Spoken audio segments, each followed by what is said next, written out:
Thank you, Mr. Mayor, members of the City Council. I wanted to take just a few moments of your time this evening to talk with you about the National Disaster Resilience Gathering Space. I mentioned it earlier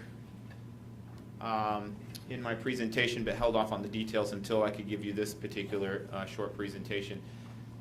It came to me as a bit of a surprise during the candidate forum that the Minot Deli held that every council member, or candidate I should say, every council candidate that was asked to respond on the location of the gathering space was not in favor of one of the sites we identified, which is the Trinity Parking Lot across from Pizza Planet. So I wanted to share with you the thinking that went into that, not to convince you, because again, this is one site of many that we've looked at. It is a promising site, and I wanted to just give you some insights as to why it's so promising, and then you can make a more informed decision potentially regarding whether or not it's a site we should continue to vet out moving forward. So with that, let me just touch base on what it was we promised the federal government and the community in regards to a gathering space. The purpose of the space was to create a recreational entertainment facility that would allow us to have festivals and a variety of other public events and improve the resiliency of our downtown as well as revitalize our downtown area.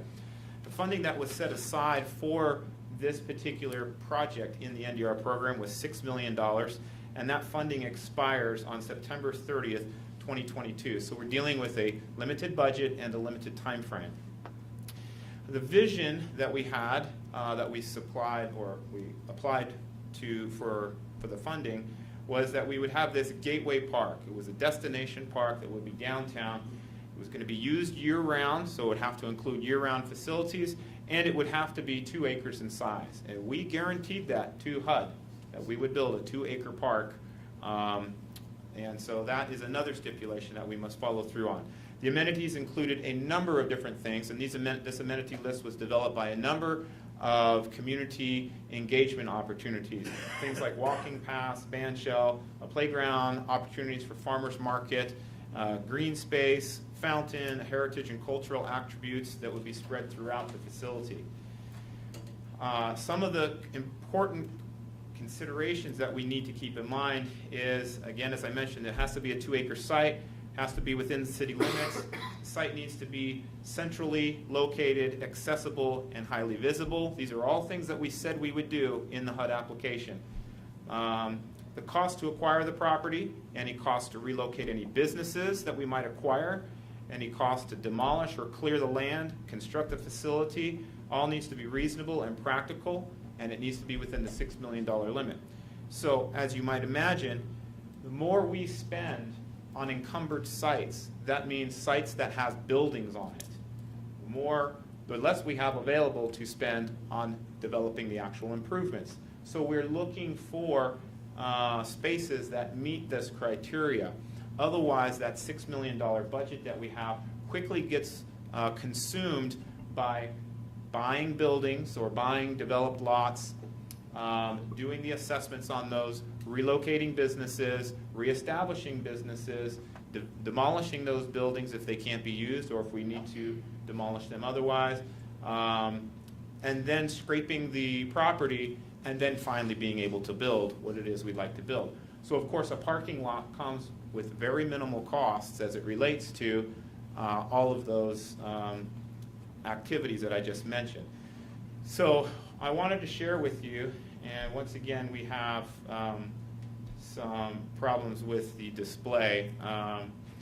This red box that's in the center of your screen should border essentially about the north end of the railroad tracks on the north side, Burdick Expressway on the south side, just a little bit further to the east of 3rd Street, and then of course Broadway.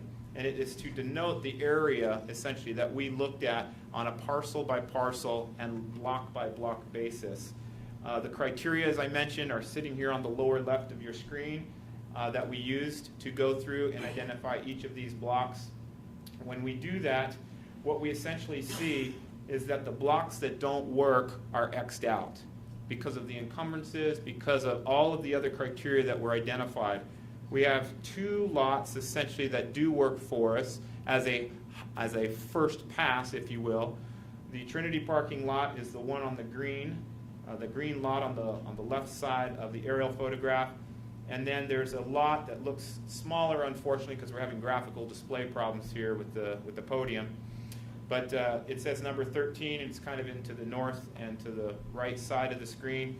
That's actually a little bit bigger. It's about 2 acres, plus or minus, on that particular parcel. Those are two parcels that we're looking at. The parcel on the east side is one that is very questionable for us at the moment because it is in the industrial area, would require some site assessments and some evaluation as to whether or not there's industrial contamination. We don't know if that is or how much, if there is. So there need to be more investigation on that particular side. At the moment, our conversations with Trinity Health have been just that, conversations. There's no negotiation, and I want to make that very clear. All we're doing in our conversations right now is at a high level trying to identify viable properties. That's it. There's no decisions that have been made. There's no representations of decisions or any of that kind. So I want to make very clear that all we're doing right now is a simple siting exercise. And when we do this, we come up with very limited options if we want to keep this facility located in and around the central business district downtown. So that being said, when we went to talk to Trinity about the possibilities, what we were first interested in hearing from Trinity, the Trinity board, was if their site was possible or not. If they had no interest at all, then we would continue to move on. They have been very clear to me that they are wanting to be partners with the city and they want to leave a positive legacy downtown. And so they've been very interested and excited in entertaining this possibility, with the caveat that they're not speaking as if it's done. They've still got to do their due diligence on their side. There's a lot of details that need to be worked out. But they had asked me to come make a presentation to their board to talk about what exactly we were thinking. And I gave that presentation, and it was favorably considered.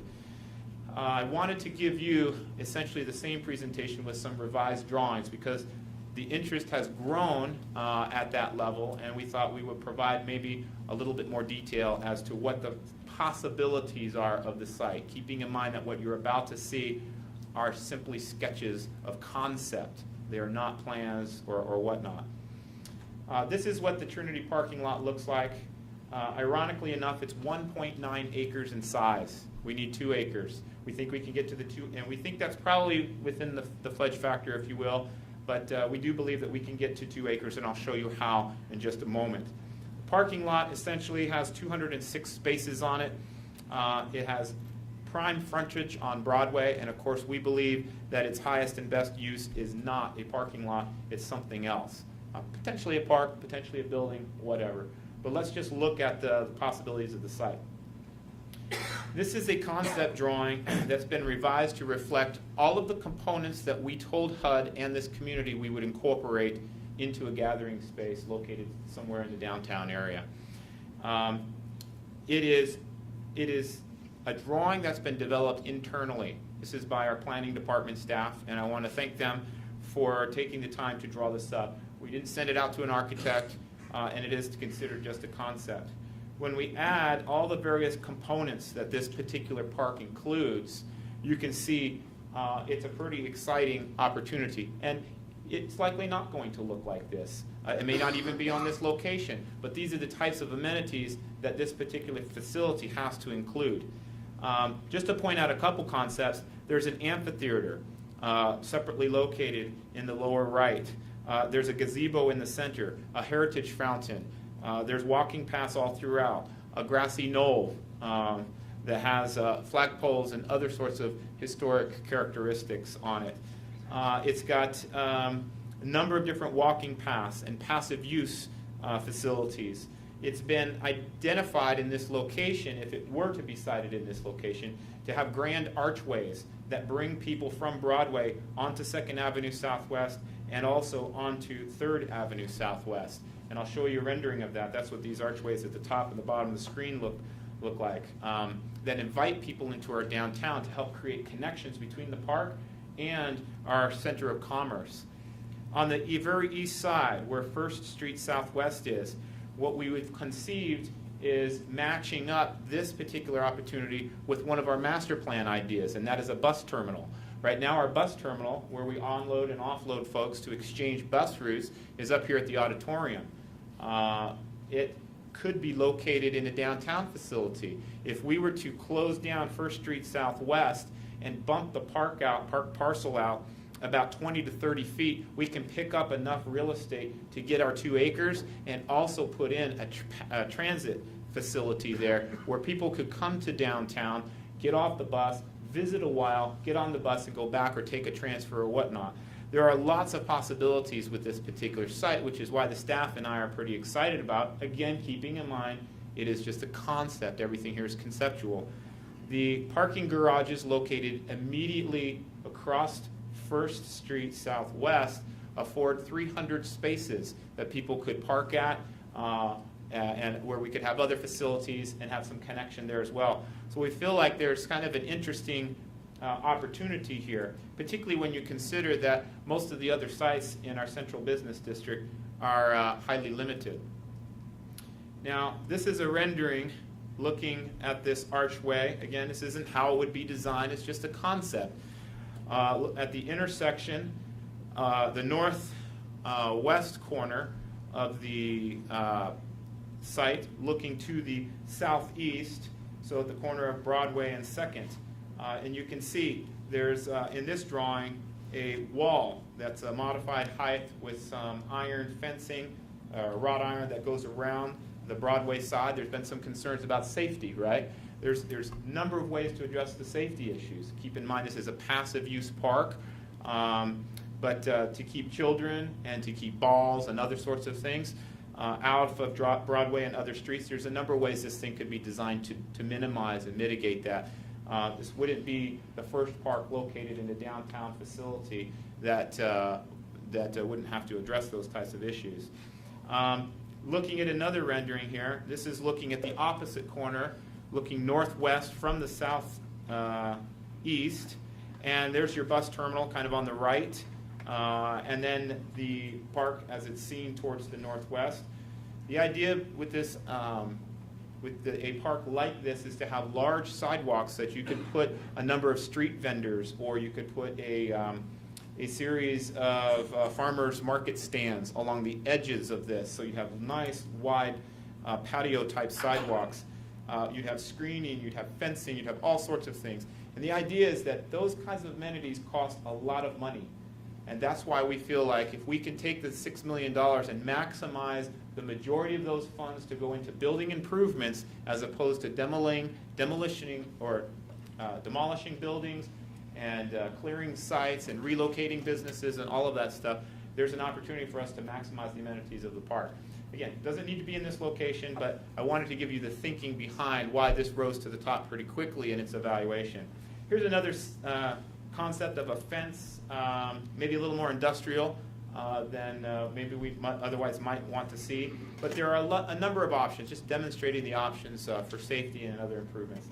So I wanted to give you some of the additional information about this site. Again, not to convince you that it's the right site, but to just help you understand why it's one of the sites that we continue to vet out and work with Trinity Health in continuing to discuss. So with that, I'll take any questions you might have and stop there. Mr. Berry, this was informational, not actionable, right? That is absolutely correct. Okay, thank you. Alderman Schuler. Thank you, Mr. Mayor. Mr. Berry, I want to thank you for this presentation. I have to say, initially, the mom and me came out, and I was really concerned as well for safety issues. After having a conversation with some downtown business people and maybe getting a better idea of what can be there, I started to think a little bit more about it, especially over the past week, and realized that we have a park several blocks to the south in the Scandinavian Heritage Center that serves a similar purpose that does not have a wall. And I do think this is a good location for this for a few reasons. I know there's been considerations for down by the railroad tracks as well. There's some safety issues there, but not only that, when the new map changes come through for flood protection and flood insurance, any structures that would be built down there would be impacted by that as well. So going forward, after thinking about this for the past 2 weeks, I support this location because of some concepts that were brought forth to me and your presentation and basically just thinking about location versus other parks we have that are similar in nature. So thank you. And again, this is not lobbying for support. It's informational purposes, no actionable items. Just clarify the issue. Alderman Patrigula. Yeah, just 4 quick questions. I appreciate the clarification, and I'm less negative than I was before right now. First question is, how tightly do we have to adhere to the 2-acre rule? Well, I guess it would depend if we want the money. It's a rule. It is part of the contract that we entered into with the federal government. 2.0 acres. Right. correct. Okay. When was the promise made that we would have a 2.0 acre? It was part of the application we made. So when did that start? Did it start? When was that specifically inserted in there? Did we know? It was part of, I mean, the date? I don't Right. know. I mean, it was part of the ongoing discussions that we had with the community. We put together the I don't know how many 100-page document to submit to HUD, and that was part of the application process. Was there a formal date for that? For the deadline to submit it? Right. October 20-something? Yes, Mr. Mayor and Alderman Padragula, do you happen to know the date? John, I know you're new here as well, but while you're thinking about that, Yeah. the way that the application was developed over multiple months, and I'm thinking 14 to 18 months, is the information about the park was put in, it was reviewed, it was scored, it was awarded. When the city signed essentially the contract, if you will, it consummated its guarantees on all the NDR projects and the program in total in exchange for the award. Okay. I want to say that happened October. I think it was October of 2015 is my I think best that's correct. recollection. Okay. Third question was, how is downtown defined? In the Renaissance Zone, we've exercised flexibility in defining that. Does it strictly have to be in that original town site, or can it be farther away, like the Old Eric Ramstead site? Mr. Mayor and Alderman Padragula, the downtown site or downtown location can be described a number of different ways. Central Business District, Downtown District, Renaissance District. So that's sort of up to us. As long as we're adhering with the guidelines that we submitted the application and it got scored on, we have some flexibility there. The convention at the moment is to try to keep this in the core, if you will, or what we're called the Central Business District. And the reason that is to try to keep that to draw people into the central core and use it to build synergy off of both our economic center and now housing and recreation centers. Keep in mind that we're also trying to build resilience with our downtown, and that means not just business resilience, but recreational resilience and also housing resilience. So, had the parking garages gone vertical with those apartments, we'd have, a couple hundred new apartment apartments at both of those complexes. There's other sites that are being contemplated for housing downtown. So we sort of see this as a win-win on all those fronts. Final question was, what about the area north of the high school that has some green and a big fence around it already? And I think technically north of the North of school. Central Campus, the Right. Central Campus Oh, the property we've talked about. Okay, thank you, Mr. Mayor. Alderman Padragula, that site was looked at. This is the athletic field for Central Campus. I will say that Dr. Vollmer and his team have been very gracious to us in entertaining that as a site. It's about the same size. They do need that to run their operation, so have informed us that they need the hours between roughly about 9 o'clock and 4 o'clock for that site to be held exclusively for school district activities. That violates the HUD rules and therefore does not allow us to pursue that site any further, because according to HUD, the gathering space must be open to everyone during all normal operating hours, and of course, we can't comply with that. So that site has been removed from further consideration. Thanks.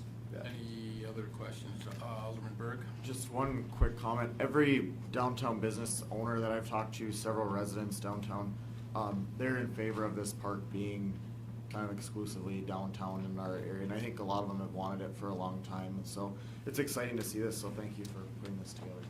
You know, as being part of the many meetings that we had putting together that proposal, whether it's in the letter of the proposal or the spirit of the proposal, this park was always meant to be in downtown. It was always meant to be to help rehabilitate downtown, to bring activity downtown, to all of those things, again, to be resilient. And I think we're obligated, if not by the letter of the proposal, certainly by the spirit of the proposal, that it remain within that downtown, what you've designated as the downtown corridor or area. Alderman Straight, did you have a comment? Mr. Mayor, Mr. Berry, I guess if I'm going to speak from a resident standpoint, the worst thing for us is we have to answer questions all the time from residents about frustrations, and I think the concern that I convey to you is the cake is baked for a lot of residents. So it's hard for us to sell something when the perception is it's already done, it's slapped, it's guaranteed. So I appreciate you bringing more to us tonight. Take it public. Let's take it public. We're having housing meetings. We're talking about the homeless shelter. Let's start talking about this openly and conveying to the public, these are the requirements, these are the parameters, and that's the key to this being successful, because we can build anything, we can spend the money, but we want to get people downtown. And it just gets us off to the wrong foot when the residents come to us and say, hey, the cake's baked, you're going to Trinity, you didn't even ask us. So that's the concern. Mr. Mayor, Alderman Straight, with all due respect, I would say that the amenities, the location, not in this specific location, have been baked. They were baked when the application was submitted. This community had countless meetings where people came out, were involved and engaged in identifying the general location and the general amenities. It's a matter of simple costing. Sure. If we want to locate and put $4 million of the $6 million into demolishing buildings and clearing those sites, and the community would like to do that, we can certainly do that.